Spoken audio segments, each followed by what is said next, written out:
Chairman. Yes. My name is Sarah. Yes, Sarah. Now you have studied the ruling by the Supreme Court. Yes. What law do you think should be changed at this particular point before October the 26th to make it to make the election free, fair, verifiable, and transparent as ordered by the Supreme Court? Or do you feel the law as it stands was sufficient? Yeah, thank you, Sarah, for that question. We have looked at the judgment of the Supreme Court and where the Supreme Court faulted us.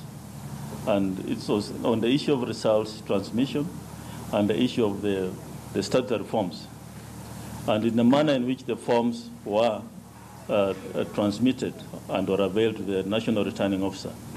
And as we speak, we have identified the areas that we need to work on. It's already in progress. We have already trained our staff. So as we speak now, we don't need any law to make us move forward. The issue of complementary mechanism is already in place. As the Supreme Court directed, we are expected to advertise in the newspapers what complementary mechanism we shall put in place. So it's not necessary we don't need another law for purpose of 26th October election. Do you think NASA were being unreasonable when they were requesting here that the other side withdraw the bill in Parliament? I think that question is best answered by the NASA or another political player. I was chairing the session. I cannot judge any of the parties as being reasonable or unreasonable, and you know very well the role of a referee. You cannot tell one player you are unreasonable. I think that will be going outside my jurisdiction. So I would rather maintain the neutral position and look forward to future engagements. Chairman, yes. Nicholas from CAS, the irreducible minimums, whether declared or not declared, seem to be growing day by day. And again, today is another day that your consultation meeting has failed to move on. What next? Because you are still the chairman to call again this consultation into order. Yes, there will always be concerns.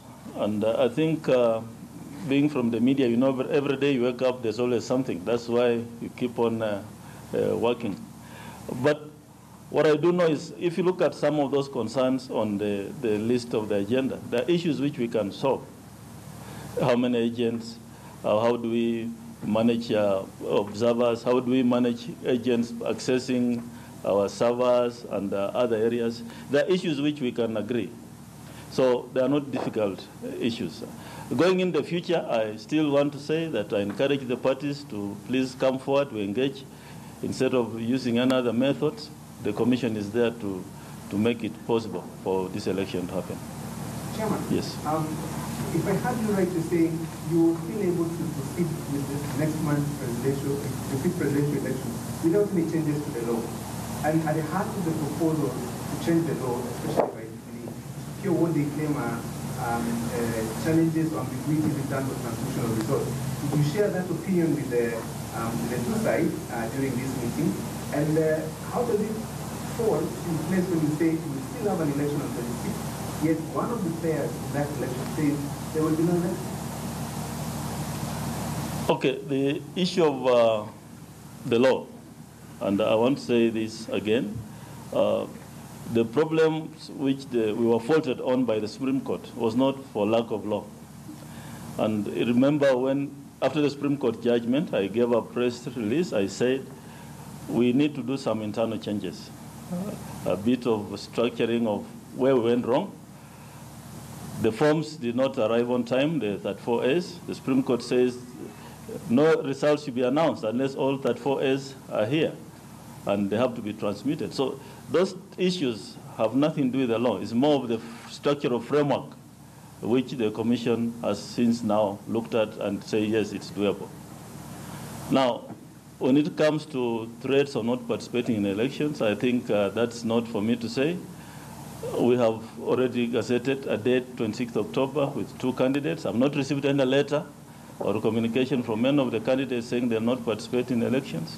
And as I said, our doors are open for engagement. And so I don't think we have reached that stage where things are really out of hand.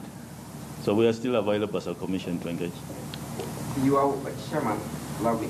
Your word that you do not need any changes of laws before the next coming election 26 is as good as saying you are opposing, you are not for the bill before the parliament now. Is it good to take you that way? I didn't say I'm not, I have no control as a chairman of the commission. I have no control what goes to parliament. I have no control whether or not to stop parliament from debating anything. Parliament can pass any law, they can debate anything.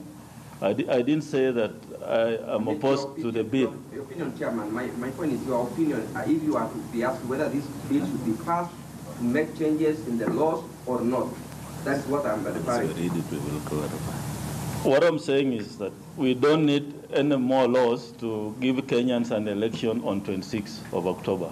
But if Parliament passes the laws, I've also said I hope those laws will not change the framework we have put in place, because if they do so, then they'll put us in a very precarious situation.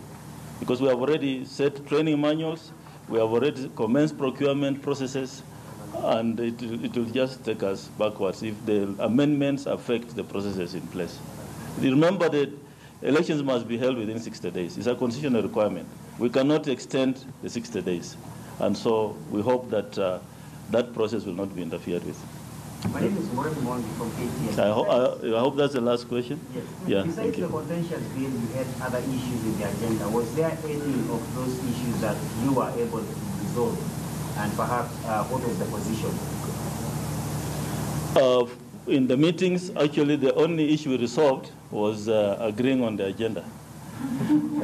After that, we didn't manage to proceed beyond there.